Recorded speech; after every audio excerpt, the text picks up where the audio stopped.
Back pain వల్ల చాలా మంది సఫర్ అవుతూ ఉంటారు. అండ్ వెరీ కామన్ ప్రాబ్లం ఈరోజు రేపుల్లో మన లైఫ్ స్టైల్ వల్ల. కామన్ బ్యాక్ పెయిన్ ఎలా వస్తుంటుందంటే, మనము కూర్చునే సరిగా లేకపోవడం వల్ల, మనము వర్క్ చేస్తున్నప్పుడు ప్రాపర్ పొజిషన్లో కూర్చొని వర్క్ చేయడం వల్ల ఈ బ్యాక్ పెయిన్ కామన్గా వస్తూ ఉంటుంది. బ్యాక్ బోన్ అనేది కొన్ని కర్వేచర్స్తో ఉంటుంది. 4 వైపులా మసిల్స్తో సపోర్ట్ అవుతుంది. ఈ 4 గ్రూప్స్ ఆఫ్ మసిల్స్ బ్యాలెన్స్గా ఉన్నప్పుడే ఆ స్పైన్ అనేది దాని కర్వేచర్ మెయింటైన్ అవుతుంది. తర్వాత సెంటర్ ఆఫ్ వెయిట్ ఎలా అంటే, మన హెడ్ వెయిట్ కానీ spine body weight centre of the spine నుంచి పాస్ అవుతుంది. ఎప్పుడైతే ఈ మసిల్స్ ఇంబ్యాలెన్స్ ఉండడం వల్ల, మనము కూర్చునే సరిగా లేకపోవడం వల్ల, ఈ మన యాక్టివిటీస్ ప్రాపర్ పొజిషన్లో లేకపోవడం వల్ల ఏమవుతుందంటే ఈ బ్యాక్ పెయిన్ లోడ్ పడుతుంది, బ్యాక్ పెయిన్ స్టార్ట్ అవుతుంది. ఈ మోస్ట్ ఆఫ్ ది టైమ్ ఈ బ్యాక్ పెయిన్ మస్కులర్ రీజన్స్ వల్ల వస్తూ ఉంటుంది. సో దీనికి చాలా వరకు సింపుల్ మెజర్స్తో క్యూర్ అవుతుంది. ఎలా అంటే, కొంచెము మన పోస్చర్ కరెక్ట్ చేసుకోవడము, కొందరికి చాలా అలవాటు అయింటుంది వంకరగా కూర్చోవడము. కొన్ని ఎక్సర్సైజెస్ ఫిజియోథెరపీ వల్ల ఏమవుతుందంటే మసిల్స్ను స్ట్రాంగ్ చేసి ఆ వంకర పోస్చర్ను రెక్టిఫై చేయవలసి ఉంటుంది. అదేవిధంగా సింపుల్ అనాలిసిక్స్, క్రోసిన్ కానీ ఆరు ట్రెమడాల్ లాంటి మెడిసిన్స్ వాడడం వల్ల మసిల్ స్పాజం తక్కువ అవుతుంది. లోకల్ అనాల్జెసిక్ క్రీమ్స్ వాడడం వల్ల కూడా కొంతవరకు తక్కువ అవుతుంది. మోస్ట్ ఇంపార్టెంట్ థింగ్ ఏంటిదంటే, మన ఈ బ్యాక్ మసిల్స్ను స్ట్రెంథెన్ చేయవలసి ఉంటుంది. ఎలా అంటే, జెంటిల్ ఎక్సర్సైజెస్. ఏ మసిల్ కూడా 2 టైప్స్ ఆఫ్ ఎక్సర్సైజెస్ ఉంటాయి. ఒకటి ఐసోమెట్రిక్ ఎక్సర్సైజెస్ అంటాము. అంటే మసిల్ను strengthening exercises, simple lifting, weight lifting అటువంటివి చేయడం వల్ల ఏమవుతుందంటే మసిల్ స్ట్రాంగ్ అవుతాయి. ఐసోటోనిక్ ఎక్సర్సైజెస్ అంటాము. అంటే స్ట్రెచింగ్ ఎక్సర్సైజెస్. ఎప్పుడైతే మసిల్ మనము మూమెంట్స్తో నార్మల్గా స్ట్రెచ్ కాగలుగుతుందో, దానివల్ల ఏమవుతుందంటే మసిల్ స్ట్రెయిన్ తక్కువ ఉంటుంది, ఈ పెయిన్స్ కూడా తక్కువ ఉంటుంది. అందుకని ఈ type stretching exercises as well as కొన్ని బ్యాక్ స్ట్రెంథెనింగ్ ఎక్సర్సైజెస్ అనేవి చాలా ఇంపార్టెంట్. ఇది రెగ్యులర్గా చేయడం వల్ల బ్యాక్ పెయిన్ ప్రివెంట్ చేయొచ్చు. ఉన్న వాళ్ళకు కంప్లీట్గా క్యూర్ చేయడానికి పాసిబిలిటీ ఉంటుంది. Other common reason back pain ఎలా వస్తుందంటే, స్లిప్ డిస్క్ అంటాం. Prolapsed ఇంటర్వర్టెబుల్ disc are slip disc, దీన్ని సయాటికా అంటాము ఎప్పుడైనా లెగ్ పెయిన్ ఉండడం వల్ల. సో ఇది కామన్గా ఎలా వస్తుందంటే, మన బ్యాక్ బోన్స్లో బ్లాక్స్ ఆఫ్ వర్టిబ్రా ఉంటాయి. ఆ వర్టిబ్రా మధ్యన డిస్క్ ఉంటుంది.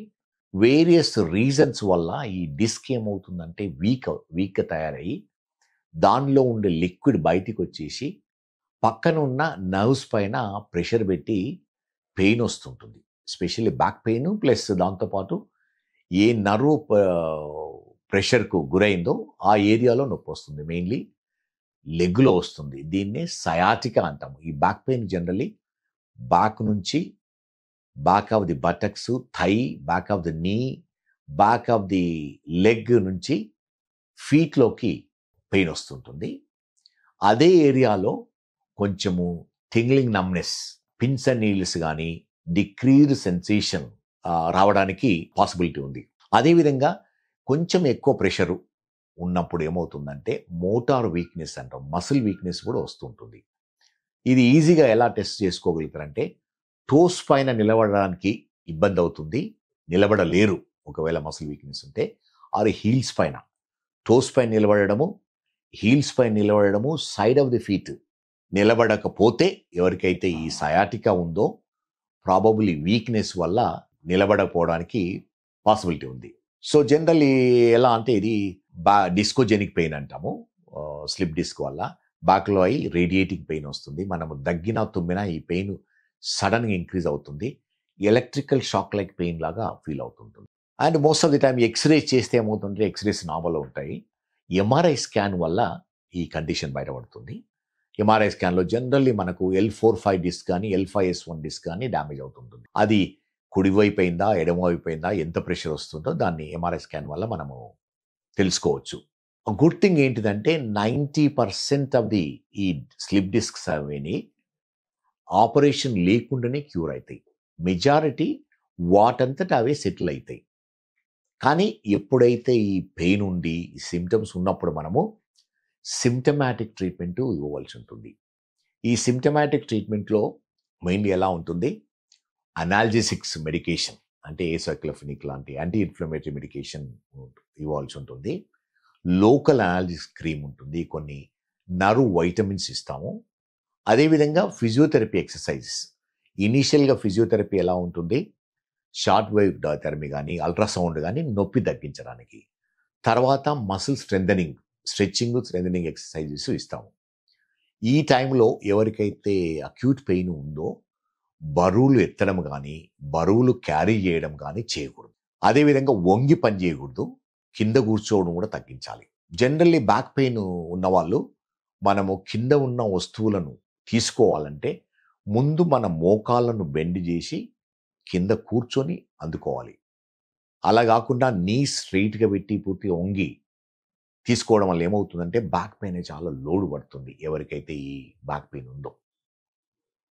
అందుకని ఈ చాలా వరకు ఈ సయాటికా కానీ ఈ డిస్కోజెనిక్ స్లిప్ డిస్క్ కానీ వాటంతట అవే సెటిల్ అవుతాయి. ఓన్లీ 10% వాళ్ళకి ఈ ఆపరేషన్ లాంటిది అవసరం ఉంది. ఈ రోజుల్లో ఆపరేషన్ కూడా వెరీ లేటెస్ట్ టెక్నాలజీతో మైక్రో డిస్కెక్టియం అంటే మైక్రోస్కోప్తో చేస్తారు, చిన్న హోల్ పెట్టి. ఎవరికి అవసరం ఉంటుందంటే ఎవరికైతే సివియర్ పెయిన్ ఉండి ఈ నాన్ ఆపరేటివ్ ట్రీట్మెంట్ సక్సెస్ఫుల్ కాలేదు, ఎవరికైతే వీక్నెస్ నమ్నెస్ ఉండి ఫర్దర్ ప్రోగ్రెస్ అవుతూ ఉందో వారికి ఆపరేషన్ అవసరం ఉంటుంది. అకేషనల్ ఏమవుతుంది, సడన్గా బ్లాడర్ బవల్ కంట్రోల్ పోతుంది, అంటే మనకు తెలియకుండానే యూరిన్ పాస్ అవుతుంది. అటువంటి వాళ్ళకి ఎమర్జెన్సీ ఆపరేషన్ అవసరం ఉంటుంది. కానీ ఈ కాంప్లికేషన్ అనేది very rare complication, maybe 1 in 500-600కు ఇది జరుగుతూ ఉంటుంది. అందుకని ఏమీ వరిగా అనవసరం లేదు.